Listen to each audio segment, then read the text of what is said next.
حزب اللہ کے اسرائیل پر ڈرون اور میزائل سے حملے، 18 اسرائیلی زخمی۔ دفاعی نظام آئرن ڈوم کا میزائل بھی اسرائیل میں گر کر پھٹ گیا۔ حزب اللہ چیف نے واضح کر دیا کہ فواد شکر کی شہادت کا بدلہ لیا جائے گا۔ واضح کیا کہ اسرائیل جنگ جیتا تو مسجد اقصی شہید کر دے گا۔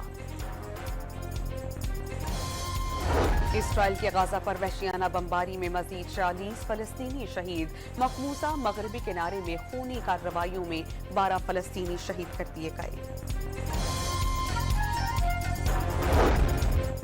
بنگلہ دیش میں پارلیمنٹ تحلیل، طلبہ تحریک نے نوبیل انعام یافتہ پروفیسر یونس کو عبوری حکومت کا سربراہ بنانے کا مطالبہ کر دیا۔ پروفیسر یونس ذمہ داری سنبھالنے پر رضامند۔ بنگلہ دیشی پولیس نے طلبہ سے معافی مانگ لی۔